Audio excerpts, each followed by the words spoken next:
The Torah says that Hashem has a hand, but isn't this just a metaphor? The Torah also says that Hashem loves us, but how can he have an imperfect human emotion? And what has this got to do with our relationship with him? Even we have an essence. If we can truly desire, know, and love, so can Hashem, right? This is not the difference between us.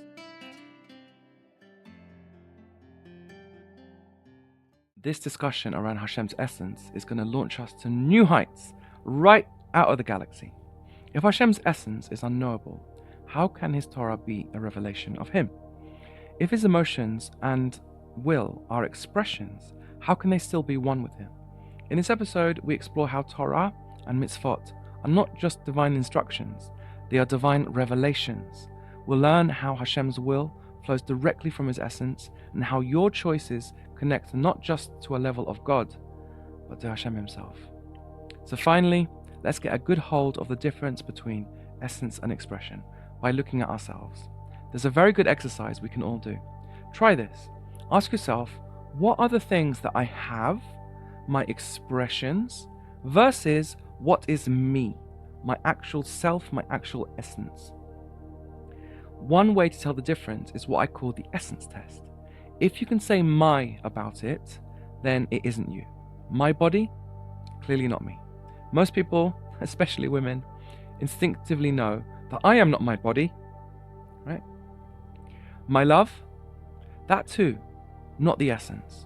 We already explained that your love is something that you have, something that you feel, something that you do, not what you are. How about my soul? Right? You may have heard that your soul is the real you, but even that isn't quite accurate. It still fails the essence test. If it's my soul, then it's something that you possess, not something that is your deepest root. We learn in Kabbalah that your soul consists of what you know and what you feel, your faculties and traits. But all of these change over time. We are taught that they are more like levushim to the higher levels. You can learn more, feel differently, grow, fall, change, and yet you still remain you. Even if a person fundamentally changes through teshuvah or chas v'shalom by losing their memory, dementia, Alzheimer's, we still say that they are the same person. We don't erase their name. We don't nullify their ketubah, right? We don't force them to get divorced. Why? Because the essence, the I, is still there. We still see them as the same person. Fundamentally, they are a person, maybe a damaged person or a changed, transformed person, but they're still the same ultimate core of who they are. It's still them. Still, what you know and what you feel do in some sense define you, right? They are close to the real you. So what's closer? Your will. The Kabbalah says that the root of your soul is your will, your ratzon, your keter.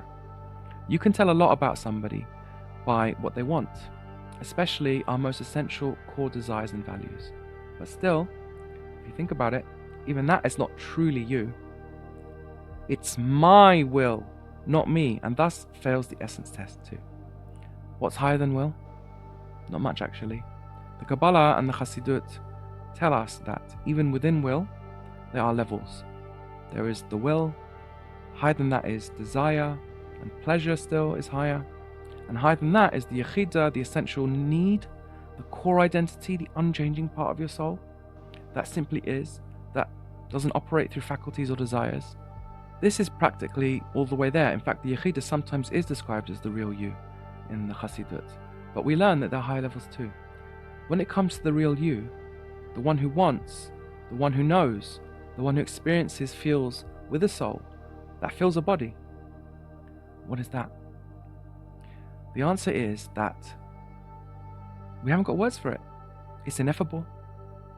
It's indivisible. There's only one of you, can't be changed, can't be divided, can't be described, not composite, but one, not located in any place in particular, not limited. You were given 10 sefirot, but maybe you could be given more. Sound familiar? It should. That's exactly how Chassidus and even the more Nevuchim describe the essence of Hashem. We are now describing the philosophical category of essence. which is the Mar Nevuchim's main topic, as well as the central topic of all Kabbalah and Chassidut. Even we have an essence, as I've been saying all along, and it is that essence of ours that does all of these actions, such as desiring, experiencing, feeling, knowing. Indeed, now you see what I mean. If we can truly desire, know, and love, so can Hashem, right? This is not the difference between us, i.e., that we can love and feel, and he does not, chas v'shalom. No, as the Semach Tzedek clarifies in Hamanat Elokut, the difference between us and him is one of scale and distance only. Even though that scale and distance is truly beyond infinite, such that the Rambam rightly calls it a homonym, it's still a connected line from bottom to top. And that's the real meaning of what it means that Hashem is one, and that the Simsum is lo kepeshuto. Another thing that we learned through doing this exercise is that expression and essence are not truly separated after all. They are connected in a wondrous way that allows our expressions to truly become authentic revelations of the essence. They connect from your body to your heart, to your mind, to your soul, to your will, your keter, and then the soul of your soul, and then in a line, a chain, unbroken, cause and effect. It eventually interfaces directly with essence, where it makes a remarkable leap that is beyond cause and effect, but nonetheless true and real, connected without being connected in any way that we can say. We are going from things to essence, and essence isn't describable as a what, but as a who. We use words like you and me, him, someone, not something.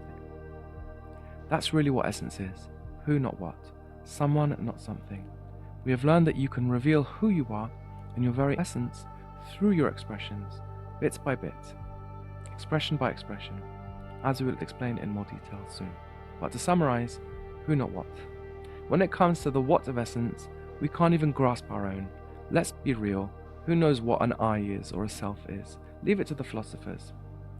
And if we can't understand our own, then surely we can't understand Hashem's.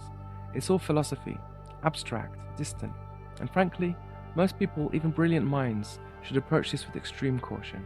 Many have erred here, even Gedolim, and I don't say this lightly or on my own authority. Of course not. Semach Tzedek brings it. We've seen it in history. Just look at the debates between great Gedolim around Simsum Kepeshuto versus Lo Kepeshuto, or the confusion surrounding the Sfirot, Hashem's names, and the nature of divine attributes. These mistakes have done real damage, hence this whole series, for example, to undo one of the damages that have been done. The one where we've pushed Hashem into a mystical box labeled ineffable, where we stop thinking about him and seeing him as real, chas v'shalom, chaval. We swept him away into mystery, assuming that if he's beyond definition, he must also be beyond relationship. But that's a mistake. Fakert, when it comes to the who, we can get to know him, precisely because the created world of expression, the Sfirot, go all the way up to their hidden root in Atzmut, like we proved before. And now hopefully everybody should understand. Through his Torah, he reveals his expressions to us personally, intimately, and fully. As we know from the sources, every letter of Torah reveals him, his very essence. We get to know him through his expressions, what he does, what he says, what he thinks, what he feels, what he knows, and what he wants. Mitzvot. You. This is Torah. This is his Ratzon. What he wants. This is the highest expression, revealing the most about him, like we said. And we can understand this because, as we said, this is true of us too. What we want, what we need, is the highest expression of us, so long as we're being authentic. All the more so with Hashem. Rambam, in the Moreh 3:13, tells us something profound. His will is identical with his essence. There's a perfect mapping one-to-one. He is being infinitely and perfectly authentic. Bli ziyuf.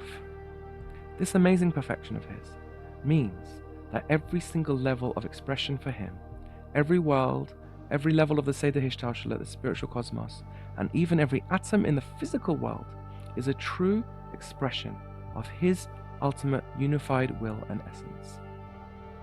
So in this episode, we learned how Hashem's will, his Ratzon, is not something layered on top of him, per se. It flows directly from his very self.